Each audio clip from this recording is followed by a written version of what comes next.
इस वीडियो में देखने वाले हैं आरआरबी एनटीपीसी एवं ग्रुप डी परीक्षा के संभावित प्रश्न। सभी क्वेश्चन सिलेक्टेड क्वेश्चन हैं। वीडियो को अंत तक जरूर देखिएगा और वीडियो पसंद आए तो वीडियो को लाइक एंड शेयर करके हमारे चैनल को सब्सक्राइब जरूर करिएगा।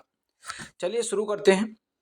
ये क्वेश्चन हमने पहले करा दिया है, लेकिन फिर भी एक भाई हैं, उन्होंने कमेंट करके हमें पूछा है कि सर ये क्वेश्चन समझ में नहीं आया, तो हम इस क्वेश्चन को एकदम बेसिक से समझाने वाले हैं। तो यदि 1 का स्क्वायर प्लस 2 का स्क्वायर प्लस 3 का square plus dot dot dot plus का 14 का स्क्वायर, इसका जो मान दिया हुआ है ये 1015 दिया हुआ है, तो हमें मान निकालना है 3 का स्क्वायर प्लस 6 का स्क्वायर प्लस 9 का square plus dot dot dot dot plus का 42 का स्क्वायर। इसका हमें मान निकालना है कि कितना होगा। तो देखो, सबसे बेस्ट तरीका, यानी एक तरीका जो मैंने पहले कराया है वो सबसे बेस्ट है, और भाई पूछ रहे हैं कि दूसरा तरीका क्या होगा। तो दूसरा तरीका तो भाई वही है कि 3 का स्क्वायर करो, फिर 6 का स्क्वायर, फिर 9 का स्क्वायर, उन सभी को जोड़ दो। ये आपके लिए बहुत ही लेंथी हो जाएगा, तो मैंने जो कराया है उसी को एकदम बेसिक तरीके से बताते हैं कि इसमें से क्या कर सकते हैं। इसमें से हम 3 का स्क्वायर कॉमन ले लेंगे।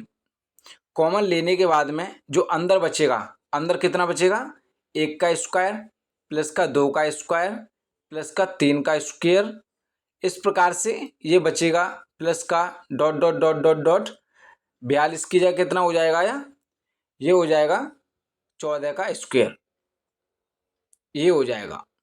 अब देखिए, दोनों में कोई फर्क नहीं है। अगर इसमें से कॉमन लेके इस प्रकार से उतार दें तो भी आंसर वही आएगा, और सीधा सीधा करेंगे तो भी आएगा।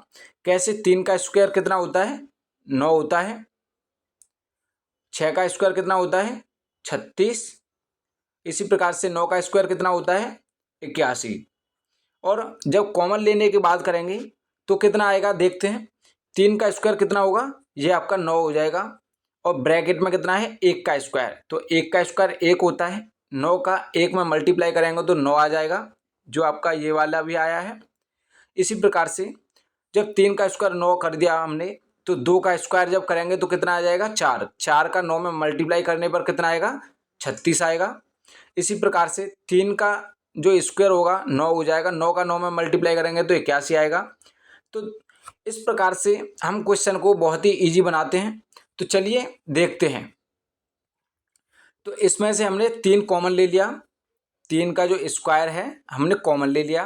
अंदर कितना बचा, 1 का स्क्वायर प्लस 2 का स्क्वायर प्लस 3 का स्क्वायर प्लस का डॉट डॉट डॉट डॉट 14 का स्क्वायर, ये बचा। इसका मान हमें दे रखा है, कितना दे रखा है, 1015। तो यार 3 का स्क्वायर कितना होता है, 9 होता है, और ब्रैकेट के अंदर जो इसका मान दे रखा है उसे उतारेंगे, कितना है, 1015।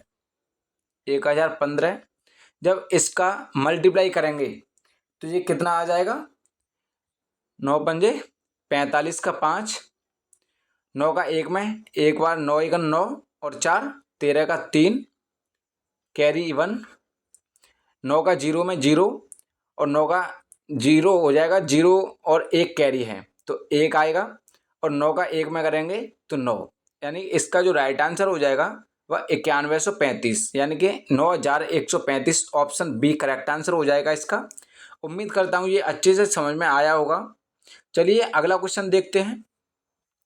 अगला क्वेश्चन दिया है, 5 अंकों से मिलकर बनी न्यूनतम संख्या जो 97 से विभाज्य है वह x है, तो x के अंकों का योग क्या होगा। यानी जो संख्या 97 से विभाज्य है वह कुछ भी हो, अब उसमें उसके अंकों का योग क्या होगा, तो ये हमें बताना है।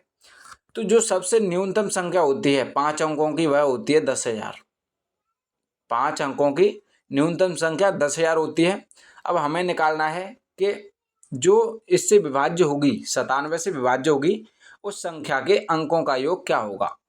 तो पहले तो वह संख्या निकालेंगे, तो इसमें भाग देंगे 97 से। 97 से देने के बाद पहला एक बार जाएगा 97, कितना बचेगा, 3 बचेगा। एक और 0 उतारेंगे यहाँ से, फिर भी नहीं जाएगा। तो जब एक अंक उतारने के बाद में भी अगर इसमें भाग नहीं जाता है तो इसके बाद पहले यहाँ पे एक जीरो उतारते हैं, उसके बाद ये दूसरी जीरो यहाँ से दूसरा अंक उतारेंगे, तो ये 300 हो जाएगा। 300 को जब 97 से डिवाइड करेंगे तो ये जाएगा 3 बार, 3 बार में ये जाएगा 291 हो जाएगा और इसका शेष बचेगा 9, 3 बार जाएगा। अब 9 में कितना जोड़ें कि ये 97 हो जाए, क्योंकि जब भी तो 97 से विभाज्य होगा, तो 9 में 97 में कितना जोड़ें, जो 9 है इस संख्या में कितना जोड़ें। इसमें यदि हम 88 को जोड़ दें तो कितना हो जाएगा, ये हो जाएगा 97। तो 97 में जब हम भाग देंगे तो ये एक बार जाएगा, तो यहाँ पे ये पूरा पूरा चला जाएगा, जीरो हो जाएगी। यानी कितना जोड़ना है इस संख्या में, 88। तो 10,000 में 88 को जोड़ेंगे तो ये संख्या हो जाएगी आपकी 10,088। 10,088 होने के बाद अब पूछा है कि इसके अंकों का योग क्या होगा। तो अंक आप देख सकते हो, 8 और 8 कितना होता है, 16, 16 और 1 17। इसके जो अंकों का योग होगा वो होगा ऑप्शन सी 17 हो जाएगा। चलिए अगला क्वेश्चन देखते हैं। दोस्तों कोई क्वेश्चन समझ में ना आए तो हमें कमेंट करके ज़रूर बताइएगा, जिससे अगली वीडियो में आपका क्वेश्चन पहले करा सकें। चलिए आपका अगला क्वेश्चन है, ए के वेतन और बी के वेतन का अनुपात 4:5 था। ए के वेतन में 10% वृद्धि तथा बी के वेतन में 20% वृद्धि हुई।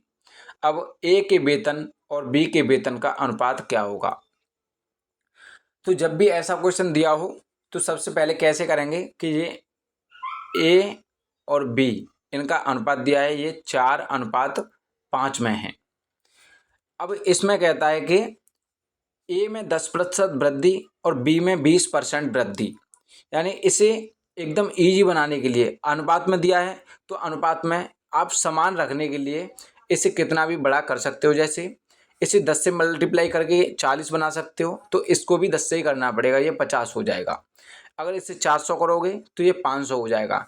इस प्रकार से करने से इसमें कोई फ़र्क नहीं पड़ता हमारे लिए, इसलिए ईजी हो जाता है कि 10% वृद्धि की जाएगी तो 40 का 10% कितना होगा, 4, तो ये कितना हो जाएगा, 44 हो जाएगा। और 50 का 10% कितना हो जाएगा, 5।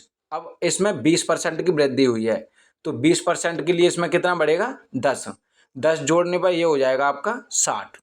अब इन दोनों का रेशियो पूछा है आपसे कि ए और बी का जो नया रेशियो है क्या होगा। तो ये 4 से काटोगे 11 बार में और इससे 4 से काटोगे 15 बार में, तो इसका जो नया रेशियो आएगा वो आएगा 11:15। इसका जो राइट आंसर है वो ऑप्शन बी है, इसका राइट आंसर ऑप्शन बी हो जाएगा। अगला क्वेश्चन देखते हैं, दो संख्याओं का अनुपात 2:3 है। दोनों संख्याओं में 4 जोड़ने पर अनुपात 7:10 हो जाता है। यानी दो संख्याएं हैं 2:3, अब इनमें 4 जोड़ दिया जाता है तो ये कितना हो जाता है, ये हो जाता है 7:10। तो अनुपात में है तो इसे हम 2x मानेंगे और इसे 3x मानेंगे। जब इस प्रकार से हमें क्वेश्चन दिया है तो इसका क्रॉस मल्टीप्लाई करेंगे, 10 से 2x में करेंगे तो ये कितना हो जाएगा आपका, ये हो जाएगा 20x, प्लस का 4 से मल्टीप्लाई करेंगे तो ये हो जाएगा 40, बराबर। अब 7 से मल्टीप्लाई करेंगे 3x में तो ये हो जाएगा 7 से 21x, प्लस का 4 में करेंगे तो ये हो जाएगा 28। अब इसमें बड़ी में से छोटी संख्याओं को घटाएंगे और देखेंगे कि आपका आंसर क्या निकल के आता है। 21x से अगर 20x को घटाएंगे तो ये हो जाएगा x, बराबर 40 में से 28 जाएगा तो ये बचेगा 12। x का मान 12 निकल के आ चुका है। अब पूछा है कि इसका अंतर कितना होगा, जो ये दोनों दिए हैं इनका अंतर कितना होगा। x का मान दिया हुआ है हमें, तो 7 का मान कितना हो जाएगा, 7x का मान कितना हो जाएगा, ये 12 7 84,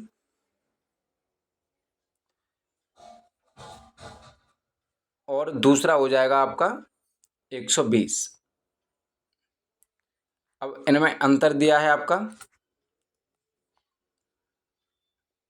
क्वेश्चन दोबारा देखते हैं कि दो संख्याओं का अनुपात 2:3 है। दोनों संख्याओं में 4 जोड़ने पर अनुपात 7:10 हो जाता है, तो दोनों संख्याओं के बीच अंतर क्या है। तो इस वाले का पूछा है 2:3 है, तो 2:3 में मान रखेंगे हम। तो 12 से x का मान 12 निकल के आया है, 12 से 2 को मल्टीप्लाई करेंगे तो कितना हो जाएगा, 24x हो जाएगा। ये 24x और दूसरा कितना हो जाएगा, 12×3 36। इनका जो अंतर निकल के आएगा वो आएगा 12 का। तो इसका राइट आंसर हो जाएगा ऑप्शन सी, करेक्ट आंसर है इसका। अगला क्वेश्चन, 5 kg गेहूं और 10 kg मसूर का क्रय मूल्य क्रमशः 70 रुपये और 80 रुपये प्रति किलोग्राम है। बिक्री करने पर 10% लाभ गेहूं पर और 20% लाभ मसूर पर प्राप्त हुआ, तो सभी चीज़ों का विक्रय मूल्य क्या होगा। चलिए देखते हैं। आपके 5 किलो गेहूं कितने 70 रुपये किलो के हिसाब से हैं, तो इस 70 से मल्टीप्लाई करने पर ये कितने को हो जाएंगे, 350 रुपये के। और अगले हैं आपके 10 किलो मसूर, यानी 10 किलो मसूर है आपकी 80 रुपये के किलो के हिसाब से, ये हो जाएगी आपकी 800 रुपये की। अब कहता है ये कि 10% का लाभ गेहूं पर, यानी कि जब गेहूं पर 10% का लाभ होगा तो ये कितना हो जाएगा, ये हो जाएगा 385। 350 से ये 385 हो जाएगा। और मसूर में अगर 20% का लाभ होगा तो ये कितना हो जाएगा, इसमें 160 जुड़ जाएगा, तो 160 जोड़ करके ये हो जाएगा 960। अब बोला उसने कि सभी चीज़ों का विक्रय मूल्य क्या होगा, यानी इन दोनों का योग पूछा है कि ये विक्रय मूल्य है तो ये क्या होगा। 5 का 5 और 8 और 6 14 का 4 कैरी 1, 9 और 3 12 और 1 13। तो इसका जो राइट आंसर निकल के आएगा ये आएगा 1345। ऑप्शन देखते हैं कौन सा होगा। ऑप्शन बी इसका करेक्ट आंसर हो जाएगा 1345।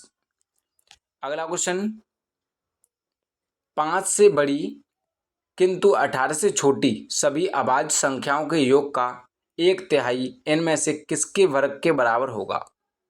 तो जब भी इस प्रकार से क्वेश्चन हो तो सीधे आपको लिख लेना है कि 5 से बड़ी किंतु 18 से छोटी सभी अभाज्य संख्याएं कौन कौन सी हैं।